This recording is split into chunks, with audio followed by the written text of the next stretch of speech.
If you've been seeing the headlines about Iran, Israel, and the United States, and you're just wondering how did we get here or how did this even happen, I just want to tell you that it didn't happen now. It's been over 70 years and it goes back, way back. It's a story about power, oil, politics, and decades of mistrust. So how do we get here? Let me tell you. My name is HOLLYS and I use my voice to tell stories that matter. So let's go back to 1953 because that's when most people say that the conflict started. At this time, Iran had a democratically elected leader who was called Mohammad Mossadegh, and Mossadegh wanted to nationalize Iran's oil. But then it was a big deal because if you do not know, Iran has some of the largest oil reserves in the world, but it was being controlled by foreign companies, namely the British, because a former monarch had made a deal with the British that gave birth to the Anglo-Persian Company, which is now British Petroleum. You get it? So when Mossadegh said that Iran should control their own oil, British felt it was a threat to them or their economic interests. We're talking about British, we're talking about Iran, but where does the US come in? This is where the US comes in. During the Cold War, the US was worried that there will be a rise of communism. So working together with Britain and US agencies like the CIA and MI6, they planned a coup to remove Mossadegh from power. And it worked. It was successful.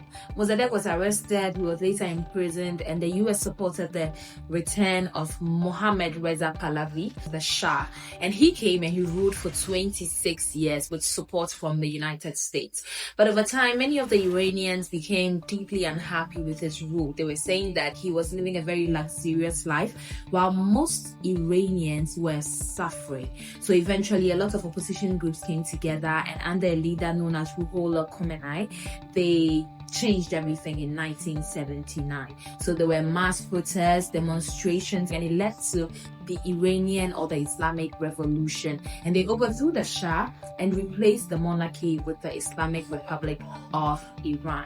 So Khomeini became the country's supreme leader, and he also became increasingly unpopular because he was using avenues like mass surveillance, internet shutdowns, and the most popular one, the morality police. There's even a story of a young woman who in the morality police's custody because they claimed she wasn't wearing her hijab properly. Well, let's go back to the relationship between the US and Iran.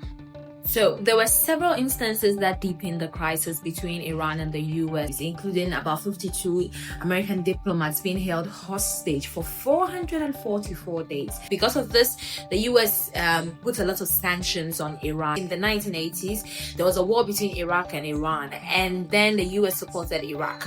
After that, the US also shot down an Iranian passenger plane and about 290 civilians. They said they thought it was a fighter jet. All these events kind of deepened the crisis between the two countries. But by the early 2000s, Squaddy, now say, because that was when President George Bush came out to say that Iran was part of the axis of evil. But then we can't talk about these two countries without talking about nuclear weapons, because for a very long time, the international community has suspected Iran of producing nuclear weapons, but they keep saying that they are producing civilian energy. People have thought that Iran is creating a program that can create nuclear weapons, but Iran has always said that they are not doing that. Then in 2015, at least some hope came because there was an alliance between some other countries and Iran where they agreed that Iran would pause some of its nuclear activity in order for sanctions to be lifted. But then Donald Trump came into power in 2018 and said that that's a very terrible mistake and I'm pulling out of this deal. After that, a lot of tension started to rise. But over the years, you should also know that Iran has formed alliances, people like the Hezbollah, Hamas, and other groups, and together they are all called the Axis of Resistance. And on the other side, the United States also has alliances or allies like Israel, Saudi Arabia, Jordan, and that now brings us to today.